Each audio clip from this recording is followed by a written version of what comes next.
समझो, अब हमको पढ़ना है बेसिस ऑफ अकाउंटिंग, यानी क्या क्या बेसिस लेकर के अकाउंटिंग होती है। तो अकाउंटिंग के बेसिस दो होते हैं, एक होता है कैश बेसिस और दूसरा होता है एक्रूअल बेसिस। कैश बेसिस क्या होता है और एक्रूअल बेसिस क्या होता है, इसकी चर्चा और परिचर्चा हम शुरू करते हैं। ठीक है, introduction. The main objective of accounting is to determine profit earned or loss incurred by business. Main उद्देश्य क्या है आपका कि हमने कितना प्रॉफिट कमाया या फिर हमको कितना लॉस हो गया, ये जानना आपका मेन ऑब्जेक्टिव है। बराबर है। There are two bases of ascertaining profit or losses. दो तरीके होते हैं प्रॉफिट या लॉस कैलकुलेट करने के। एक तरीका होता है कैश बेसिस और दूसरा तरीका होता है एक्रूअल या फिर मर्केंटाइल बेसिस। ठीक है, मर्केंटाइल यानी व्यापारी। ठीक है, मर्केंटाइल यानी व्यापार। ठीक, सबसे पहला क्या है कैश बेसिस। कैश बेसिस का क्या मतलब है ये समझो। Cash basis of accounting is a system in which transactions are recorded when cash is received और पेड। जब एक्चुअल में कैश रिसीव होगा या पे होगा तभी रिकॉर्ड होगा, तो वो क्या है, कैश बेसिस ऑफ अकाउंटिंग है।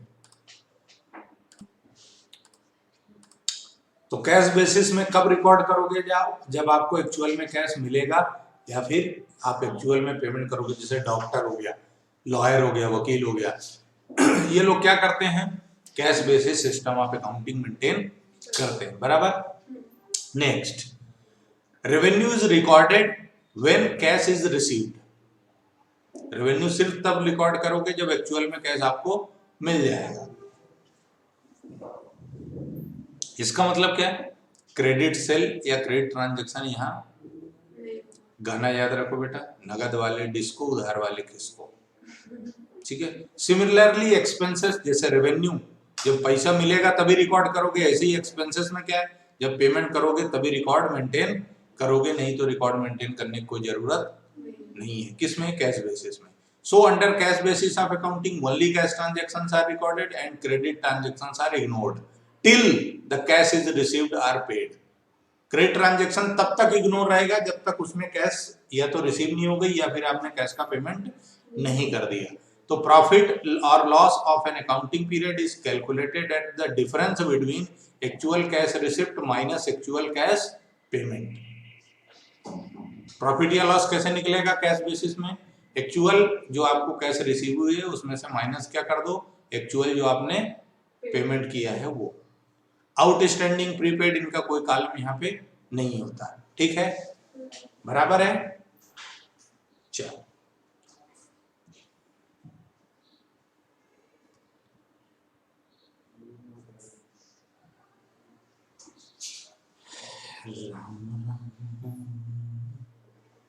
चलो एडवांटेज क्या है, देखो the main advantage are it is simple method to understand and follow, क्योंकि कोई एडजस्टमेंट नहीं होता है ना। This approach is more objective as it avoids the use of estimate and personal judgement.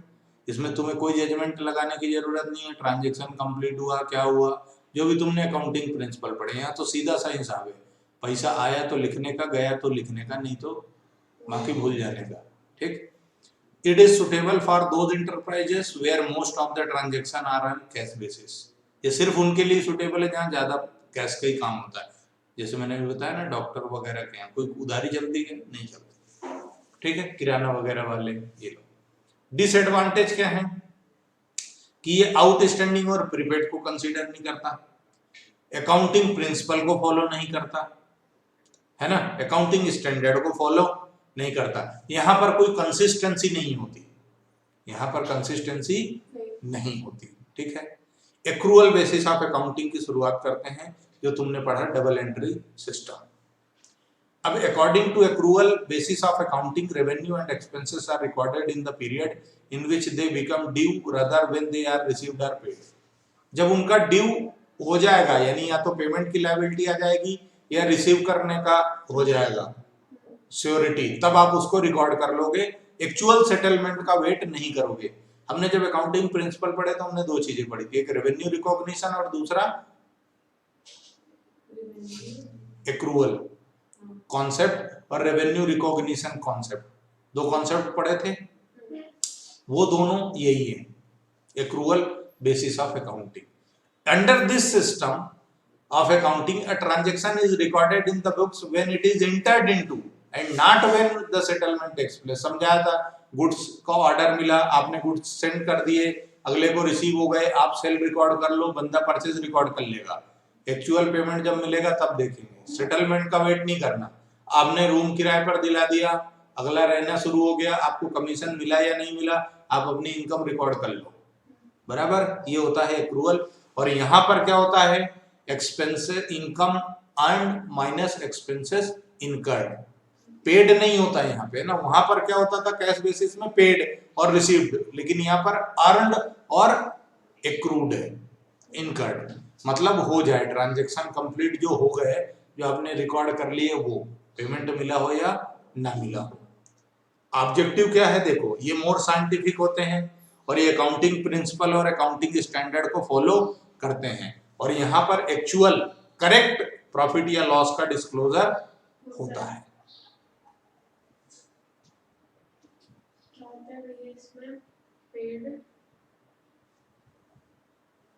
देखो बेटा, पिछला जो लेक्चर पढ़ा ना उसको थोड़ा ईमानदारी से पढ़ा कर, पीडीएफ भेज रखी। हाँ फिर से बोल रहा हूँ, यहाँ पर कंसिस्टेंसी, एक तो क्या है एक्चुअल प्रॉफिट निकलता है, दूसरा अकाउंटिंग स्टैंडर्ड फॉलो होता है और अकाउंटिंग प्रिंसिपल को फॉलो करता है, तीसरा यहाँ पर कंसिस्टेंसी बनी रहती है, चौथा यहाँ पर एक्चुअल प्रॉफिट निकलता है। क्यों? क्योंकि एक्रूअल सिस्टम में क्या होता है, अर्न्ड माइनस इनकर्ड, जो आपको टोटल रेवेन्यू हुआ है उसमें से माइनस क्या कर देते हो आप, जो आपको एक्चुअल में एक्सपेंसेस हुए हैं वो। कैश बेसिस में क्या होता है, आपने खरीदा 10 लाख का, पेमेंट आपने 5 ही लाख दिया, तो प्रॉफिट और लॉस के कैलकुलेशन में सिर्फ 5 लाख लोगे, लेकिन यहाँ क्या लोगे आप, पूरा 10 लाख लोगे। क्लियर है? अभी क्लियर? डिसएडवांटेज है कि थोड़ा सा सिंपल नहीं है, कठिन होता है ना, कुछ पर्सनल जजमेंट लगाने पड़ते हैं, बराबर। अब देखो एक्रूअल बेसिस और कैश बेसिस में डिफरेंस क्या है। एक्रूअल बेसिस में दोनों ट्रांजैक्शन रिकॉर्ड होते हैं, चाहे कैश का हो चाहे क्रेडिट का हो, लेकिन कैश बेसिस में सिर्फ और सिर्फ कैश ट्रांजैक्शन रिकॉर्ड होता है। उसके बाद recording of income and expenses, accrual basis में सारे इनकम और एक्सपेंसेस रिकॉर्ड होंगे, लेकिन एक्रूअल बेसिस में सिर्फ तभी रिकॉर्ड होगा जब उसका एक्चुअल में पेमेंट होगा, ड्यू बेसिस पे नहीं होगा। ड्यू मतलब काम करा लिया और पेमेंट बाकी है, या इनकर्ड या ड्यू है ना, दोनों का मतलब एक ही है। क्लियर है क्या? Outstanding expenses, prepaid expenses accrual में आते हैं लेकिन कैश बेसिस में नहीं आते। कैपिटल और रेवेन्यू का कोई बाइफर्केशन नहीं होता, कहाँ, कैश बेसिस में, पर एक्रूअल बेसिस में होता है। ठीक है। Acceptability, accrual basis of accounting हर जगह ही एक्सेप्टेबल है, पर कैश बेसिस हर जगह एक्सेप्टेबल नहीं होता। डिफरेंस बिटवीन मार्क करके रखना, यदि तुम्हारे एग्जाम में नहीं आया तो मेरे को बताना। असर्टेनमेंट ऑफ करेक्ट प्रॉफिट और लॉस, तो करेक्ट प्रॉफिट और लॉस एक्रूअल सिस्टम से निकलता है, कैश सिस्टम से उतनी एक्यूरेसी नहीं होती। लीगल पोजीशन एक्रूअल बेसिस में है, कैश बेसिस में नहीं है, सुटेबल सबके लिए। अब एक एग्जांपल देखो, ये समझो, यहां से तुमको समझ में आएगा, यहां से समझ में आएगा। अब देखना,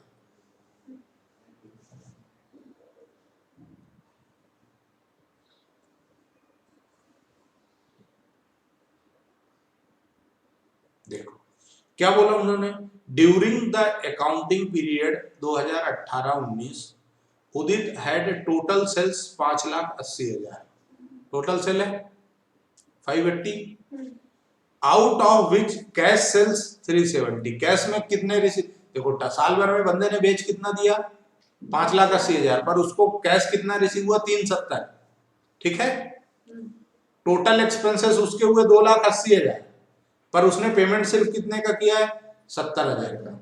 अब तुम्हें प्रॉफिट निकालना है, तो देखो कैश सिस्टम में कितना प्रॉफिट होगा कैश बेसिस में, एक्चुअल कैश कितनी रिसीव हुई, 3,70,000, माइनस पे कितना किया तुमने, 70, तो तुम्हारा प्रॉफिट कितना आ गया, 3 लाख। ठीक है। और एक्रूअल सिस्टम में क्या है, तुम्हारा टोटल कितना है 580 और एक्सपेंसेस कितने हैं 280, दोनों का डिफरेंस कितना हुआ, ये भी 3 लाख ही होगा क्या? ये बाय डिफॉल्ट इसमें आ रहा है, नहीं तो ऐसा होता नहीं है जनरली, है ना, है ना, है ना। निश्चित रूप से एक्रूअल में दूसरा आएगा। ठीक है, आगे चलो। चलो एक हाँ हाँ अभी खत्म नहीं करूंगा, चिंता ही मत।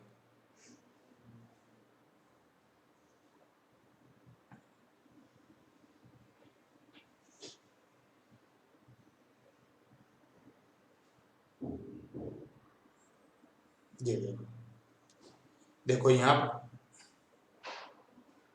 अरे यार अपन ने क्वेश्चन गलत पढ़ा, 70,000 पेमेंट नहीं है ये लिखा हुआ था, उसमें किए थे 280 के उसके एक्सपेंसेस थे जिसमें से 70,000 का पेमेंट नहीं हुआ था। हाँ।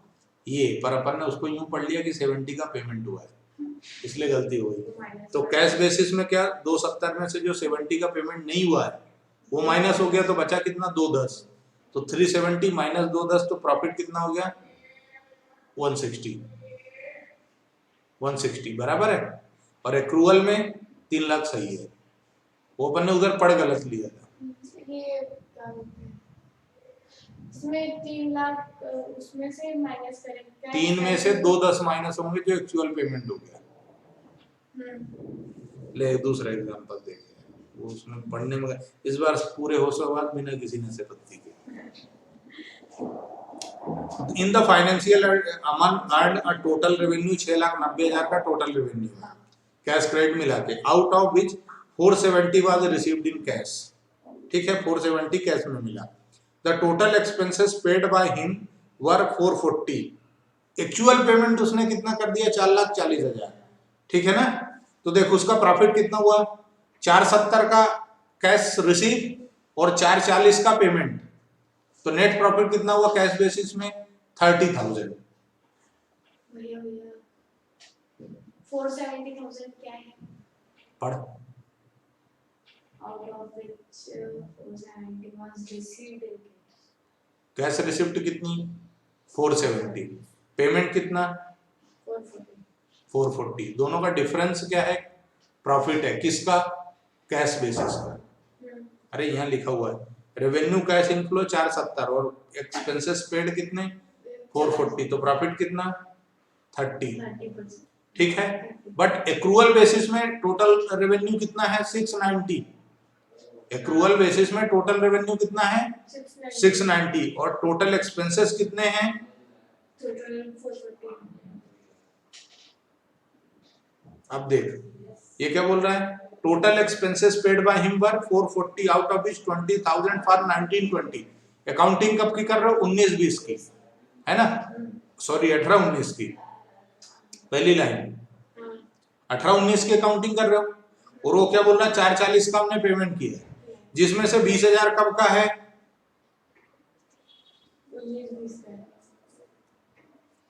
19-20 का, तो क्या वो 18-19 में आएगा, नहीं आएगा। क्यों, अकाउंटिंग पीरियड कॉन्सेप्ट और मैचिंग कॉन्सेप्ट, जिस साल की अकाउंटिंग कर रहे हो वही रिकॉर्ड होगा, है ना। तो 18-19 की हम अकाउंटिंग कर रहे हैं तो ये वाला यहाँ पे नहीं आएगा। इसका मतलब करंट ईयर के लिए तुमने 440 का पेमेंट किया है या 420 का, 420 का पेमेंट किया ना। अरे 440 में से 20,000 माइनस हो गए तो बचा कितना 440 420 बराबर है, पक्का। अब देखो अब ये क्या बोल रहा है कि 18-19 पर आउटस्टैंडिंग एक्सपेंस कितना 30,000 30,000, तो ये प्लस हो जाएगा इसमें, तो ये टोटल कितना हो गया 450। तो इनकर्ड एक्सपेंसेस इनकर्ड कितने हो गए 450, रेवेन्यू कितना है 690, इन दोनों का जो डिफरेंस है वो प्रॉफिट होना चाहिए। ठीक है, ये देखो 690 माइनस 450 240 का प्रॉफिट है। दोनों चीजों में डिफरेंस क्लियर है क्या, कैश बेसिस में कब का पेमेंट है कोई लेना देना नहीं है, सिर्फ क्या देखना है कि कितना कैश मिला और कितना हमने पे किया, बराबर। लेकिन एक्रूअल बेसिस में क्या ध्यान रखना है, टोटल रेवेन्यू जो है कैश प्लस क्रेडिट, और एक्सपेंसेस के लिए भी कैश प्लस क्रेडिट, दोनों को कंसीडर करके प्रॉफिट या लॉस निकालना है, और एक्चुअल प्रॉफिट एक्रूअल से ही निकलता है। यूनिवर्सली एक्सेप्टेड भी कौन सा है, एक्रूअल। डन, आगे बढ़ो। तो इस चैप्टर में इतना ही था। 2 मिनट।